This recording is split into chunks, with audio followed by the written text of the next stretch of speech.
सारा बहन राम राम। मैं सुनील ते देख रहे हो किसान फोक्स चैनल।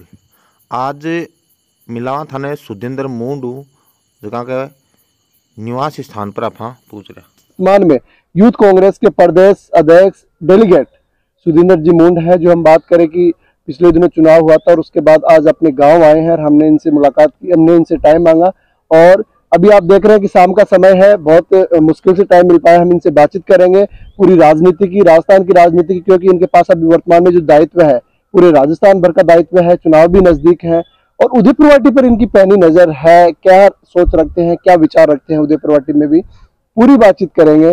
सुनीधर जी, आपका स्वागत है हमारे स्टूडियो में। राम राम आपके दर्शकों को। जी सुनीधर जी, मेरा पहला क्वेश्चन आपसे ये रहेगा, जिस प्रकार हम बात करें कि आप आज पहली बार अपने गांव में आए हैं और अभी आप यूथ प्रदेश अध्यक्ष के डेलीगेट के पद पे निर्वाचित हुए हैं, क्या कुछ कहेंगे?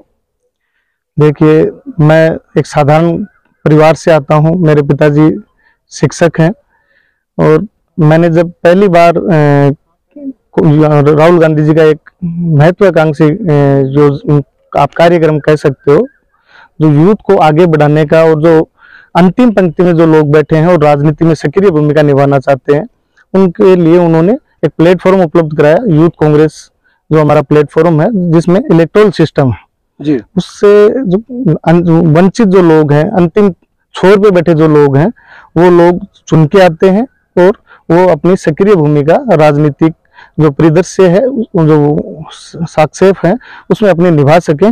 मैं पहली बार 2016 में कार्यकारी जिलाध्यक्ष बना, उसके बाद मैंने जिले का चुनाव लड़ा और मैं जिलाध्यक्ष रहा। इस बार प्रदेश के साथियों ने कहा कि आप हमारा नेतृत्व करो, प्रदेश का चुनाव आप लड़ो, तो मैंने उन साथियों के सहयोग से, अपने चाहने वालों के सहयोग से चुनाव लड़ा और निश्चित तौर पे सब साथियों का ऐतिहासिक मेरे लिए इन्वॉल्वमेंट रहा, जिससे मैंने 5,60,000 मत पूरे राजस्थान में सर्वाधिक मत प्राप्त किए और जो वैलिड वोट है, हमारी एक प्रक्रिया होती है, उसमें मैं दूसरे नंबर पे रहा। जी जी, हम बात करेंगे पूरे प्रदेश भर की।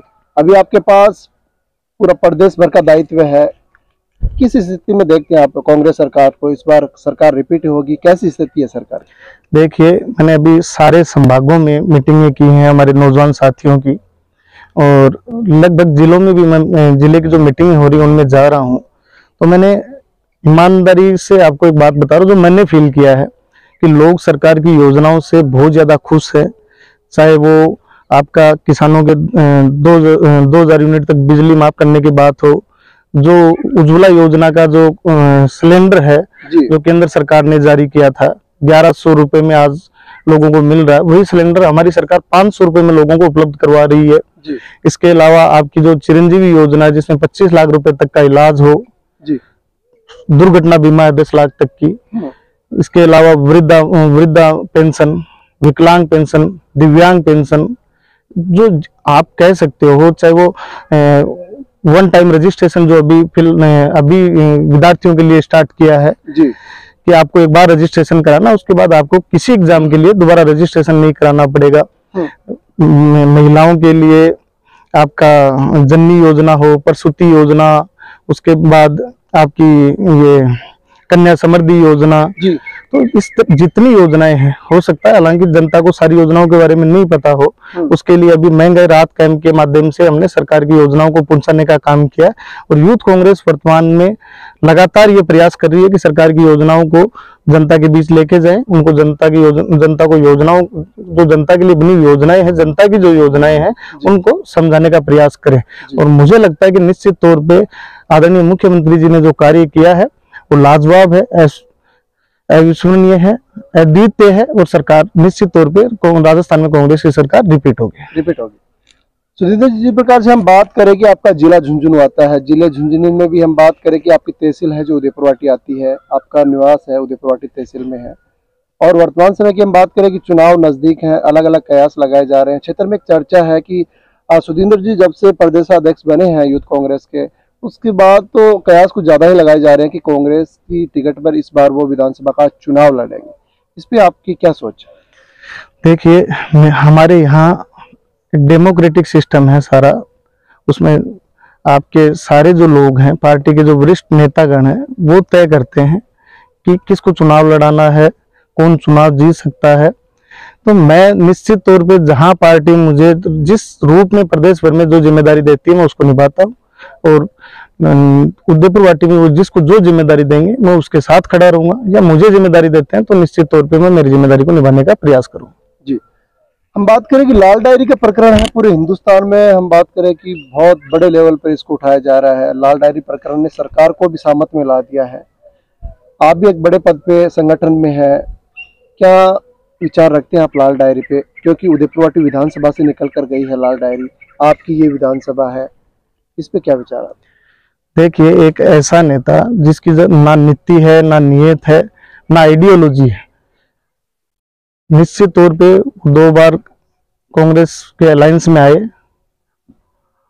को मेंबर बने, पर आप इस बात को इस तरीके से समझिए, जो आदमी 2 बार राज्य मंत्री बनने के बाद, आप हमारी पड़ोस की विधानसभा सूरजगढ़, सरवण जी 5 बार एमएलए बन गए, आज तक 1 बार मंत्री नहीं बने। राजकुमार जी इस बार एमएलए हमारे नवलगढ़ से नजदीक से, वो मंत्री नहीं बने। तो आप इस बात को इस तरीके से समझिए, सरकार ने उनको जो उन्होंने सरकार की मदद की उसके बदले में बहुत ज्यादा दिया। तो अति महत्वाकांक्षी लोग उदयपुर वाटी में जिन्होंने गुंडा राज फैला रखा है, आप चाहे वन भूमि की जो जमीनें हैं उन पे जिस तरीके से कब्जा उन लोगों का है, उसके बाद आपका भूमाफियाओं को संरक्षण देने का मामला हो, रॉयल्टी के मामले में गुंडा टैक्स हो, बहुत सारे लोगों की निर्मम हत्याएं यहाँ हुई। उदयपुर वाटी की जनता सारी चीजें जानती है। लाल डायरी जो है वो सिर्फ मणिपुर जो मुद्दा था, जिसको लेके इंडिया जो हमारा फ्रंट है वो जिस तरीके से सरकार को घेर रहा था, मोदी सरकार को घेर रहा था, ये एक बीजेपी सरकार का विशेष करके गजेंद्र सिंह शेखावत, राजेंद्र राठौड़ जैसे लोगों द्वारा रचित एक सिर्फ और सिर्फ षड्यंत्र था। षड्यंत्र बता रहे हैं लाल डायरी। वैसे लाल डायरी है तो क्या है ये? मतलब हम बात करें कि मंत्री राज सिंह गुडा लगातार आरोप लगा रहे हैं कि मेरे पास इस डायरी में इतने राज हैं कि सरकार को कटघरे में खड़े कर देंगे। देखिए, आपने सारा पेपर कांड और जैन हवाला कांड सुने होंगे, उसमें ऐसी 2 डायरियों का जिक्र था, पर सुप्रीम कोर्ट का जो आदेश आया था और उन्होंने डायरी को अवैध माना था। उन्होंने कहा था कि कोई भी हस्तलिखित इस तरह का जो डॉक्यूमेंट है वो कोर्ट में वैलिड नहीं है। अगर इस तरह की कोई बात है भी, मान लीजिए कोई डायरी है भी, तब भी इन बातों का कोई औचित्य नहीं है। ये सिर्फ एक जो मणिपुर मुद्दा था, 77 दिन से 77 नहीं, अब तो ज्यादा हो गया, 80 दिन 85 दिन की जो घटना है, सरकार वहां लॉ एंड ऑर्डर कायम नहीं कर पा रही। दिन दहाड़े पुलिस के सामने 5-5 हजार लोगों के सामने रेप जैसी घटनाएं हो रही हैं। मेवात में, हरियाणा में, जहां दोनों जगह जहां डबल इंजन की सरकार कहते हैं, हरियाणा में बीजेपी की गवर्नमेंट है, केंद्र में बीजेपी की गवर्नमेंट है, दिन दहाड़े उनकी आईबी सारी चीजें, इंटेलिजेंस सब कुछ फेल हो जाता है और वहां इस तरह के दंगे हो जाते हैं। तो ये जो सिर्फ जनता समझ गई है और इन सब मुद्दों को भटकाने का प्रयास है। यही बातें तो मंत्री गुडा ने उठाई थी, फिर मंत्री गुडा ने गलत क्या किया? मंत्री गुडा ने जो गलत किया, कहीं भी आप अगर आपके दिल में इस तरह की कोई बात हो, अगर आप सही में किसी इस मुद्दे को उठाना चाह रहे हो तो उसके लिए पार्टी का प्लेटफॉर्म होता है। आप विधानसभा में बोल रहे हैं, इसका मतलब आप सरकार की तरफ से बोल रहे हैं और वो ऑन द रिकॉर्ड बोल रहे हैं। आप तो सरकार को कटघरे में खड़ा कर रहे हैं। आप मणिपुर की घटना को इस घटना से कंपेयर करके जस्टिफाई नहीं कर सकते। सिंपल सी बात है, राजस्थान में इस तरह की अगर मान लो कोई घटना कहीं होती है तो बाकायदा FIR होती है, मुजरिम गिरफ्तार होते हैं। ऐसा नहीं है आप ये कह दोगे कि यार घटनाएं क्यों हो रही है, तो आप बताइए आपके दिल में क्या है। अभी मान लो अपन बैठे हैं, कोई झगड़ा हो गया, आपने कुछ कर दिया या मैंने कुछ कर दिया, तो सरकार को थोड़ी पता है। होने के बाद क्या सरकार एक्शन नहीं ले रही? तो दोनों चीजों में डिफरेंस। उन चीजों को सेंटिमेंटल तरीके से जनता से जोड़ना चाह रहे हैं कि देखो आप लोगों का ये हो गया। आज की तारीख में उदयपुर वाटी में सबसे ज्यादा अगर अत्याचार किसी पे हुआ वो दलितों पे हुआ है। 150 से ज्यादा FIR दर्ज हुई, उनमें किसी में आप देख लिए अगर चालान भी पेश हुए हैं तो नहीं हुए। उनकी एक अपने आप एक वो है महत्वाकांक्षी, उनका दिमाग जो है वो है कि मैं सत्ता में कैसे बरकरार हूँ। सत्ता के लोभी जो लोग होते हैं, आज मुझे पार्टी चुनाव लड़ाए नहीं लड़ाए, मैं हमेशा पार्टी के साथ पहले भी खड़ा रहा हूँ, भविष्य में भी खड़ा रहूंगा। और आज आपको आपके कैमरे के सामने कर रहा हूँ, 20 साल नहीं लड़ाए, 30 साल नहीं लड़ाए, तब भी हम लोग यही मिलेंगे। ये वो लोग हैं जिनकी विचारधाराएं नहीं होती, सिर्फ सत्ता में आने के लिए ये लोग अलग अलग तरह के प्रयास करते हैं। मैंने जैसे कहा कि सबसे ज्यादा दलितों पे अत्याचार हुआ है। आप ऑन द रिकॉर्ड RTI के माध्यम से निकलवा लीजिए, एक भी फाइल में चालान नहीं हुआ। क्यों नहीं हुआ? एक भाई को लड़ाते हैं जो उनको वोट नहीं दे रहा, उसको पिटवाते हैं, झगड़ा करवाते हैं, फिर उसको बुलाते हैं, दोनों का समझौता क्या है? ये सब जनता सब समझती है। इसके अलावा आप बताइए, वो बार बार कहते हैं कि भाई मेरे साथ ये हुआ, वो उनका बेटा सेंट जेवियर में पढ़ता है। सेंट जेवियर में कितने लोग उदयपुर वाटी से पढ़ते हैं? आप बात को समझिए। वो आज हजारों करोड़ के मालिक है। चाहे वो चौरा चौफुलिया पर बनी हुई 200-250 दुकानें, जो मंदिर माफी की जमीन है उस पर बनी हुई दुकानें, बहुत सारी चीजें बताने के लिए टाइम कम पड़ेगा। मेरे कहने का मतलब ये है कि आज जब उनके मान लीजिए उनके बच्चे जो हैं, हम सबके भाई बहन है, वो छोटे, राजनीतिक बातें अलग हो सकती हैं, व्यक्तिगत किसी से कोई दुश्मनी नहीं होती इंसान की। आप ये बताइए, उनके बच्चे पॉलिटिकली इन्वॉल्व हो रहे हैं, वही बच्चे अगर पढ़ के को अपनी पूरी एजुकेशन, हायर एजुकेशन लेके और जनता के बीच में कुछ भला करेंगे। आज उनकी समझ वो इस रूप में डेवलप कर रहे हैं कि वो उनको भी सत्ता के माध्यम से कि सत्ता में कैसे आना है। तो ये सत्ता के लोग भी और लालची लोग हैं, इनके बारे में इससे ज्यादा मुझे कुछ नहीं कहना। उदयपुर वाटी की जनता इस बार बदलाव करेगी? निश्चित तौर पे करेगी। उदयपुर वाटी की जनता पिछले 20 सालों से देख रही है, जब से कांग्रेस यहाँ नहीं आई है तब से लगातार इन नेताओं की जो छोटे छोटे पावर सेंटर है हर गांव में, वो लोग जनता पे जिस तरह के जुल्म डालते हैं, वो इन नेताओं की, आज समझिए राजेंद्र गुड्डा को जिन लोगों ने वोट दिया होगा वो उस परिदृश्य में नहीं मिलेंगे आपको। वो लोग जो हमेशा सत्ता के नजदीक रहना चाहते हैं, राजेंद्र गुड्डा के पास भी वही लोग मिलेंगे, और कोई और दूसरा नेता होगा उसके पास भी वही लोग मिलेंगे।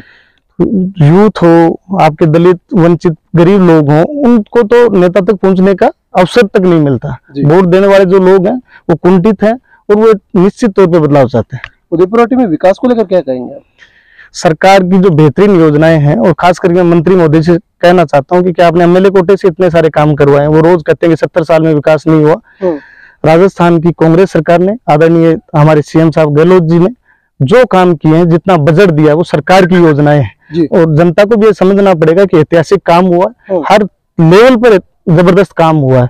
सरकार ने जितनी योजनाएं और जितना बजट उदयपुर वाटी की जनता को दिया है, वो बजट आप निकाल लें, और पिछले जितने टाइम में, चाहे वो किसी की भी सरकार रही हो, वो बजट आप निकाल लें, आपको समझ आएगा कि गहलोत जी ने जैसे कहा था कि मैं देते देते नहीं थकूंगा, आप मांगते मांगते थक जाओगे। उन्होंने उदयपुर वाटी की जनता को इतना बजट दिया है, उसी का एक वो है जो बार बार हमारे एमएलए साहब कहते हैं, मंत्री जी कहते हैं, ये उनका बजट नहीं है। उनका बजट तो एक छोटा सा बजट होता है, तो वो किसको क्या दे सकते हैं वो भी समझते हैं, पर जनता को भी ये समझना पड़ेगा कि राजस्थान की कांग्रेस सरकार ने आप लोगों को बहुत कुछ दिया। जी, क्षेत्र आपको, उदयपुर वाटी को आप किस दिशा में लेकर जाना चाहेंगे? देखिए, सबसे जरूरी जो बात है, मैंने ना तो अभी तक नेतृत्व से इस बारे में कोई डिस्कस किया, ना ही मैंने कोई टिकट मांगा। फिर भी अगर मुझे पार्टी चुनाव लड़वाती है और लड़ना पड़ेगा, तो सबसे पहले मैं जो जातीय विष जो हमारे लोगों ने भरा है, एक नेता दूसरे जाति पे आरोप लगाता है, दूसरा दूसरी पे लगाता है, मैं किसी जाति विशेष का नाम नहीं लेना चाहता। हमारे मंत्री जी जैसे कहते थे कि ये सैनी समाज, ये जाट समाज, ये दोनों समाज तो मुझे कभी वोट नहीं देते। मैं जिंदगी में कभी कुछ बनूं नहीं बनूं, पर मैं इस तरह की राजनीति नहीं करना चाहता कि मैं किसी समाज में झगड़ा कराऊं, किसी समाज को गुमराह करूं। नहीं, मैं मेरे फायदे के लिए, मैं जो समाज में विद्वेष था उसको नहीं फैलाना चाहता। और उदयपुर वाटी में चाहे वो सड़कों की बात हो, यहाँ के नौजवानों के लिए किसी रोजगार की बात हो, या चिकित्सा संबंधी जो यहाँ दिक्कतें हैं, उनको अध्ययन करके और फिर जो भी दिक्कतें होंगी हम उनको सरकार के माध्यम से सुलझाने का काम करेंगे। जी, हमारे चैनल पे आपका ये पहला इंटरव्यू है, और उदयपुर वाटी की जनता के लिए आपका कोई विशेष मैसेज, क्योंकि चुनाव भी नजदीक है, क्या कुछ कहना चाहेंगे? मैं तो इतना ही कहना चाहूंगा कि सत्ता के जो लोभी और लालची व्यक्ति हैं, जो भी लोग हैं, उनसे दूर रहिए। खुद को आप 5 मिनट 10 मिनट सोचने के लिए दीजिए, और आप ये समझिए कि आपका जो वोट है वो एक एमएलए तय नहीं करता, वो सरकार की नीतियां तय करता है। जी, तो आपको एमएलए को वोट देने से पहले ये भी सोचना है कि किस सरकार ने, किस पार्टी ने हमारे लिए क्या किया है। आपका वोट किसी भावनाओं में, इमोशन में बह के, किसी सेंटिमेंट के साथ बह के इधर उधर जाएगा तो वो आपको नुकसान करेगा, आपके आने वाली पीढ़ियों का, आपके बच्चों के भविष्य पर असर डालेगा। इसलिए आप खुद अपने आप को समय देंगे और ये सोचिए कि मुझे किस विचारधारा के साथ जाना है और क्यों जाना है। जी, धन्यवाद।